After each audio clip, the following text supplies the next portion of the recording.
In the vast emptiness of space, a magnificent station hung suspended among the stars. Built from crystallized starlight and metals locked at the quantum level, the Galactic Council Chamber was home to monthly gatherings of representatives from 847 different species. Some creatures breathed oxygen while others needed methane. Some had scales covering their bodies, while others existed as liquid contained within force fields. Despite their incredible differences, they all shared one unspoken agreement: never mention Sector 7739. Ambassador Krellix from the Vraxian Empire entered the Grand Hall for his first time. His purple scales caught the light from the adaptive ceiling, and his 4 eyes blazed with the fire of ambition. The Vraxians were newcomers, having joined the Council only 10 cycles earlier, after conquering 40 star systems in just 2 decades. They were warriors through and through, proud of their strength and afraid of nothing. Krellix stood before the assembled Council, his voice carrying through the translation technology that filled the chamber. He spoke with confidence about a puzzle that troubled his people. After studying the star charts and reviewing territorial boundaries, the Vraxians had discovered something odd. A massive region of space sat completely empty on all the maps, with no species claiming it, no trade routes passing through it, and no explanation for why it remained untouched. Matriarch Valara, an ancient being made of living crystal who had led the Council for 12,000 years, shifted her massive form. She recognized the question before it was fully asked. Every new species eventually brought up this same topic. Krellix demanded to know why such valuable territory remained unmarked. He called it Sector 7739 and wanted answers about why the powerful Galactic Council ignored such prime real estate. The chamber fell into uncomfortable silence. The older species looked away, while younger members leaned forward with curiosity. This was the forbidden question, yet it came up again and again. Valara's voice rang out like singing crystal. That sector was not empty at all, she explained. It was very much occupied. When Krellix pressed for details about who controlled it, asking why no territorial markers existed and why no representatives sat on the council, Valara gave a single-word answer that changed everything: humans. The word seemed to poison the air itself. Various species made sounds of discomfort or activated privacy shields around their delegations. The Vraxian ambassador looked around in confusion, unable to understand why everyone reacted so strongly. He admitted he had never heard of this species called humans and asked if they possessed great power or mighty weapons. An older ambassador whispered from the shadows that humans had both power and weapons, and worse things besides. Krellix laughed harshly at this, asking why humans were excluded from the council if they were so formidable. His empire had defeated armies twice their size and conquered supposedly impregnable worlds. The Vraxians feared nothing. Valara moved closer to the ambassador, and despite having no face that organic beings would recognize, her presence radiated something like sadness or pity. She began explaining the history. 800 years ago, humanity had reached the stars. They were young and aggressive, with crude but effective technology. The Council welcomed them as they did all newcomers, inviting them to join galactic civilization and offering its many benefits. But humans refused to give up their weapons. Every species in the Council had agreed to certain rules about warfare. They limited their arsenals, fought with honor and restraint, never destroyed planets, never wiped out entire populations, and banned certain technologies deemed too dangerous. These restrictions seemed weak to Krellix, but Valara explained that humans saw them differently. They looked at the Council's civilization and called it naive, arguing that any species limiting its own weapons would eventually fall to one that did not. Krellix asked the obvious question: why not simply force humans to comply? Surely the combined power of the Council could have brought one primitive species into line. Valara's crystalline body seemed to dim as she revealed the dark truth. 40 species had tried exactly that, forming a coalition to quarantine humanity and force acceptance of Council rules. They called it the Civilizing War, and it lasted 7 terrible years. Humanity did not surrender. Instead, 3 of those 40 species ceased to exist entirely. 5 more lost half their populations. 12 suffered damage that took centuries to repair. Humanity lost millions of their own people but never gave up. Eventually, the Council begged for peace. Krellix stared in disbelief. One species could not defeat 40. It was impossible. But Valara continued with the grim details. The Treaty of Titan's moon had saved the Council from complete disaster. Humanity agreed to isolate themselves within a defined region of space, marking clear borders and promising never to leave. In exchange, the Council agreed never to enter human territory, never contact them, and never speak of them to new species joining the galactic community. When Krelix suggested this sounded like imprisonment, Valara admitted they had told themselves that story too. But the reality was different. They had given humans what they wanted, to be left alone. And humans had given the Council what they desperately needed, the promise of never facing them in war again. Captain Isa, Krelix's military advisor, stepped forward. She was smaller than the ambassador but covered in battle scars that told their own stories. She argued that 8 centuries had passed since then. Species change over time and technology advances. Perhaps humans were no longer the threat they once were. Valara's response was chilling. That possibility actually worried her more. 800 years of isolation meant 800 years to develop weapons without Council restrictions. 800 years to prepare and plan. She feared humans were far more dangerous now than they had been during the war. Krelix dismissed this as ancient mythology and outdated fears. The Vraxian Empire dealt in facts, not stories. Valara provided those facts. Warning devices lined the entire border of human space, broadcasting messages in 12 different dead languages, telling visitors to go no further.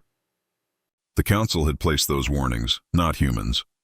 They served as reminders of what happened when peace was broken. The ambassador argued that humans were prisoners in their own space, unable to expand or grow. Eventually, they would either stagnate and die, or already had. Valara acknowledged this possibility but suggested an alternative. Perhaps humans were thriving in ways the Council could not imagine. And there was no way to know because the agreement forbade contact. Krelix proposed sending a diplomatic mission to human space. 8 centuries was long enough. They could make contact, assess the situation, and either welcome humans to the Council or claim the territory if the species had gone extinct. The Council erupted in violent argument. Some younger species agreed with Krelix, having never seen humans and finding it difficult to fear them. Others, the ancient races who remembered, shouted that this was madness and the treaty must be honored. The Vraxian Empire held power, and they had many allies among younger species. After hours of heated debate, no agreement was reached. Krelix left the chamber with his head high, satisfied that he had planted seeds of doubt that would continue to grow. 3 weeks later, Krelix stood on the bridge of the warship Dominion's Fist. Behind his vessel, arranged in perfect military formation, were 199 more Vraxian warships. This was the largest fleet the Empire had assembled in decades. Each ship carried enough firepower to shatter a small moon, shields capable of withstanding fusion weapon strikes, and crews trained for any situation. Captain Isa asked if he was certain about this mission, noting that the Council had specifically voted against it. Krelix corrected her that the Council had failed to reach any decision, which meant they were free to act. They were not violating the treaty or invading, merely visiting. When Isa warned that the matriarch would be furious, Krelix dismissed her concerns, arguing that the elderly matriarch was ruled by fear, and it was time for younger, bolder species to lead. Humanity had hidden long enough, and today they would discover the truth about these ghosts haunting the Council's nightmares. The fleet turned as one unit, engines blazing with power, accelerating toward the border, and the ancient warning devices still broadcasting their messages. As they passed the first warning buoy, fragments of translation came through. "Go no further, death awaits, they do not forgive." Krelix laughed at the dramatic warnings, praising the ancients for knowing how to inspire fear, but claiming Vraxians did not frighten easily. The fleet crossed into Sector 7739 without incident. Their sensors swept the space ahead, searching for defenses, weapons, or any sign of the terrifying humans they had been warned about. They found nothing but empty space, natural stellar bodies, and no signs of active monitoring. Krelix expressed disbelief that humans were not even watching their own border, suggesting they were either extremely confident, extremely primitive, or extremely clever. They pushed deeper into human space, jumping from system to system. 15 light-years into the sector, they still encountered nothing. No patrols, no warnings, no contact whatsoever. It seemed as though humanity had simply vanished. Perhaps the matriarch had been right that they had died out, as 800 years was a long time for such a warlike species. They might have destroyed themselves. After 2 more days of searching, they finally discovered a yellow star with 9 planets. Their sensors detected orbital structures around the 3rd planet, massive space stations, and signs of major industrial activity. Energy readings were everywhere. This was definitely an inhabited system. Scans revealed approximately 12 billion individuals on the 3rd planet and surrounding structures. Their technology appeared interesting but inferior in some ways, with less efficient power generation and slower faster-than-light drives. However, their communication networks were incredibly dense, and sensors picked up unusual energy signatures that defied identification. Krelix ordered the fleet to move into orbit around the 3rd planet in battle formation. He wanted the humans to see their strength and understand that the galaxy had changed during their self-imposed isolation. As 200 warships moved toward Earth in an intimidating display, their sensors detected dozens of space stations, satellite networks, and smaller vessels moving between them. It was clearly an advanced civilization, but nothing that appeared threatening. Before the Vraxians could send their message, a single ship appeared on sensors. It was small compared to their dreadnoughts, perhaps a quarter of the size, with an angular and aggressive design covered in what looked like weapon ports. The ship approached with surprising speed. Captain Issa identified it as a military vessel with an old design, maybe 200 years based on hull configuration. Krelix laughed that humans sent 1 ship to meet 200. He admitted they had courage, if not intelligence. The human ship stopped several thousand kilometers away and sent a communication request. When Krelix accepted, a holographic display showed a human female with dark hair tied back, brown skin, and eyes that seemed to pierce straight through the display into his soul. She wore a dark blue military uniform with silver markings, her face calm but carrying an expression that made Captain Ice's scales tingle with instinctive warning. The human identified herself as Captain Sarah, Chen of the United Earth Defense Force. She stated flatly that they had violated the Treaty of Titan's moon by entering human space without permission. They had 1 chance to leave peacefully, turn the ships around and exit their territory. They had 60 minutes. Krelix stared at her, then burst into laughter at her audacity. He declared himself Ambassador Krelix of the Vraxian Empire, pointing out that behind him were 200 warships capable of destroying all the orbital infrastructure around her planet. She had 1 small, outdated vessel. He suggested she choose her next words very carefully. Captain Chen's expression remained unchanged. She simply said they now had 59 minutes. Krelix tried to explain that humans had been hiding for 8 centuries while the galaxy moved forward. The Council had forgotten them, and new powers had risen. The Vraxian Empire alone controlled more territory than humanity had ever claimed. He came to offer a choice: join the modern galaxy, submit to protection and prosper, or refuse and be swept aside by history. Chen continued the countdown. 58 minutes. Krelix told her she did not understand her position. To demonstrate, he ordered his weapons officer to target an abandoned orbital platform and destroy it.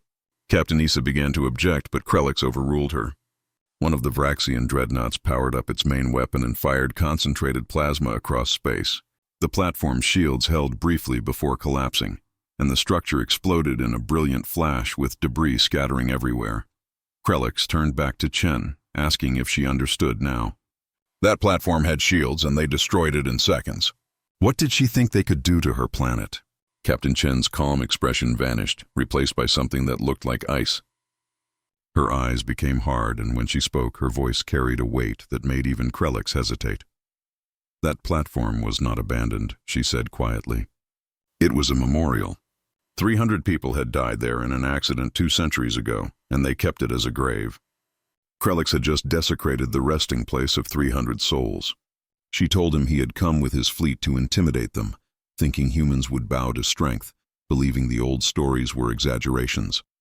But Ambassador Krelix of the Vraxian Empire had made 3 fatal mistakes that day.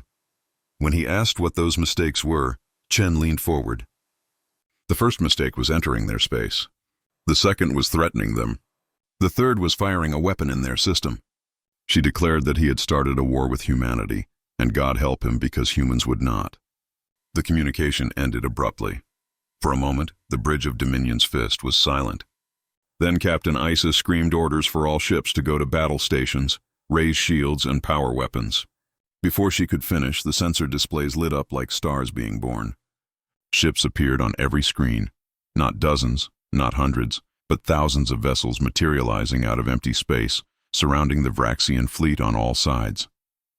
They had been there all along, invisible and waiting. The sensor officer reported with a shaking voice that they were detecting cloaked vessels using stealth technology beyond anything in their databases. The humans had been watching since they crossed the border, maybe before.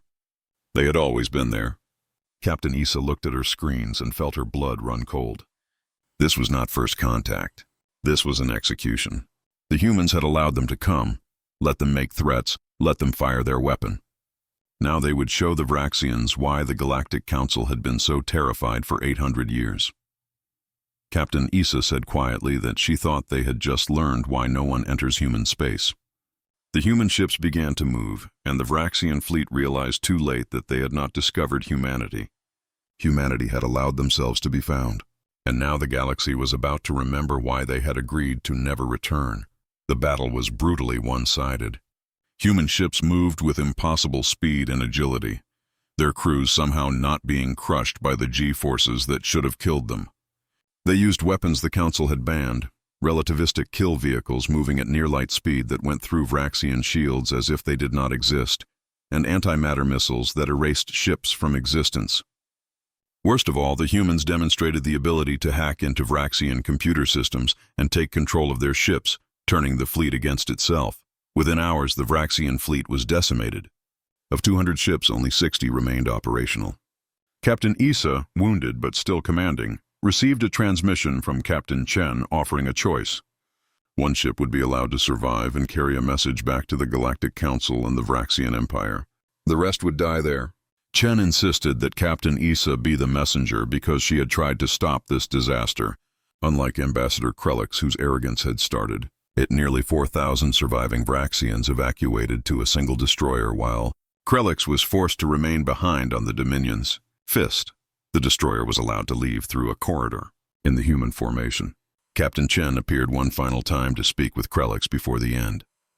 She showed him footage from 800 years ago when the Galactic Council had attacked humanity.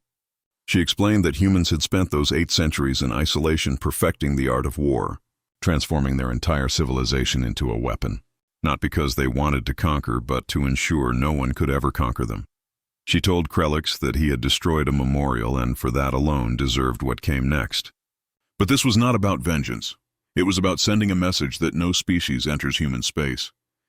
That was the rule. It had always been the rule. He came thinking he could change it, and now he would die knowing he was wrong. The galaxy would remember what happens when the rule is broken. The human fleet unleashed everything at once. The Dominion's Fist and the remaining Vraxian ships were torn apart in a storm of weapons fire. The last thing Krellix saw was Captain Issa's face on a screen from the escaping destroyer. She was crying for him, for all of them, for the terrible waste of it all. Captain Issa brought the devastating footage back to the Galactic Council. She stood before the assembly, still pale from blood loss and trauma, and showed them everything that had happened. She answered their questions honestly, admitting that humans could have destroyed the entire fleet in minutes, but instead took hours, making sure the Vraxians truly understood they never had a chance. When asked if the combined forces of the Galactic Council could defeat humanity in open war, Issa gave a simple answer: no. Humans had spent 8 centuries doing nothing but preparing for war. They had no trade routes to defend, no diplomatic relations to maintain, no internal politics to distract them. They had perfected the art of ensuring no one could conquer them, and even overwhelming numbers would not be enough to overcome that advantage. The Council debated for 3 days about how to respond. During that time, Captain Sarah Chen broadcast a message to the entire galaxy. She explained the Treaty of Titan's Moon and how the Vraxian Empire had broken it. She showed proof that Vraxians had fired first, destroyed a memorial, and made threats. The human response had been self-defense under the treaty's terms. Chen made clear that humanity did not seek conflict and never had. They would honor the treaty, remaining in their space without expansion or aggression. But they would defend themselves absolutely against any threat. She ended her transmission with a plea for the Council to choose peace, to honor the treaty, to let humans remain as they were. She showed Earth, beautiful and blue, surrounded by barely visible defensive platforms and thousands of protective ships. This was humanity's home, and they would defend it with everything they had, everything they were, and everything they could become. Choose peace, she urged, because the alternative benefits no one. The council voted. 691 votes for peace, 156 for war. The treaty would stand. Captain Issa, having lost her fleet and her standing in the Vraxian Empire, dedicated herself to traveling throughout the galaxy, telling her story at military academies and political gatherings.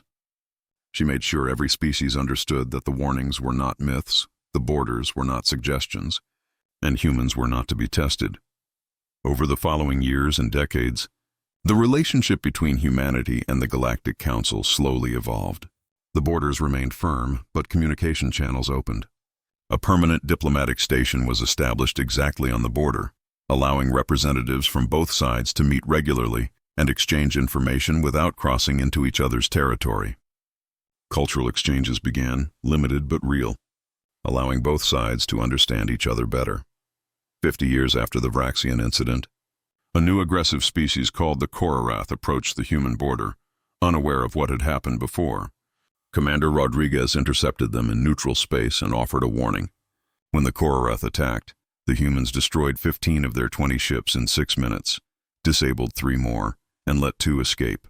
This time, humanity had tried peace first, offered a warning, and only fought when forced. Survivors were allowed to leave and spread the tale. Humanity could show restraint, but remained absolutely capable of defending themselves. This pattern continued over the centuries. Species tested the borders occasionally, either through ignorance or arrogance. Each time, humans offered warnings when possible and used precise force when necessary. They disabled rather than destroyed when they could, showing that mercy from a position of strength was civilization, not weakness. The galaxy slowly learned a profound lesson. Humanity was not evil or monstrous. They were survivors who would do anything to remain free. Respect that choice, and they would never threaten you. Challenge it, and they would respond with overwhelming force. The choice was always clear, and the consequences were always the same. Sarah Chen, the captain who had faced down the Vraxian fleet, lived to be 128 years old. She lived long enough to see her son Marcus become a successful ambassador, working to build bridges between humanity and the Council while keeping the protective walls equally strong. She died peacefully, having proven that a species could choose its own path, defend that choice absolutely, and still be part of the larger galactic community. The Galactic Council eventually came to see humanity not as a threat to be contained, but as an example of principle. Matriarch Valara, before her own retirement after 12,000 years, gave a speech declaring that humanity's greatest gift to the galaxy was not their technology or tactics, but their example that sovereignty matters. A species has the right to be itself, even if others do not understand or approve. The Treaty of Titan's moon held for 850 years and beyond. New protocols were established to ensure every species joining the Council immediately learned about humanity and the borders. The full history of the civilizing war and subsequent incidents became mandatory study material for all military forces in the galaxy. Future officers would understand from day one that the borders existed for good reason. 100 years after the Vraxian incident, when the aggressive Zen Collective approached human space with 300 warships, humanity demonstrated further evolution. Instead of destroying the fleet immediately when it crossed the border, they surrounded it and offered one final chance to withdraw. When the Zen refused, humans disabled every ship, destroying weapons and engines but leaving life support intact. They let Council vessels enter human space peacefully to retrieve the disabled Zen fleet, showing that strength included restraint and mercy did not mean weakness. This action had profound effects across the galaxy. Species that had feared humanity for centuries saw something different. A civilization confident enough in its power to show mercy, secure enough in its boundaries to demonstrate restraint, and mature enough to know when killing was unnecessary. The years became decades, then centuries. The treaty continued to hold. Human children still learned military tactics in school, civilians still practiced emergency protocols, and every station could still become a fortress within minutes. The vigilance never ended because the price of freedom was eternal watchfulness. But alongside military training, children also learned about the thousands of species in the galaxy, the different paths civilizations could take, and the importance of respecting boundaries even while maintaining communication. In the neutral zone, human and council representatives met regularly, talking and learning from each other. They were not friends, perhaps, but no longer enemies either, just neighbors with different philosophies who respected each other's boundaries and contributed to each other's growth. The galaxy learned its lesson. Some species are meant to walk alone. Humanity, in its isolation, became both a warning and an inspiration. A warning of what happened when conformity was forced, and an inspiration showing that sovereignty could be defended, that principles could be maintained, and that a species could be both separate and connected, isolated and engaged, powerful and peaceful. No species entered human space. The treaty held. And the galaxy, vast and diverse, was richer for having neighbors who chose their own path and defended it absolutely. That was the price of arrogance, learning to respect others' choices. And that was the reward of determination, keeping the freedom to make those choices. Among the countless stars, humanity stood as proof that there were many ways to reach for them, many paths to civilization, and many definitions of success. They had chosen isolation over compromise and strength over submission, teaching the galaxy that sometimes the greatest wisdom is knowing when to stand alone. The borders remained, marked by warnings in multiple languages, guarded by defensive platforms that hummed with power but hoped never to fire. Peace between humanity and the Galactic Council was not built on friendship, but on mutual respect and honored boundaries. Both sides learned, both sides grew, and both sides found a way to coexist that honored their differences rather than erasing them.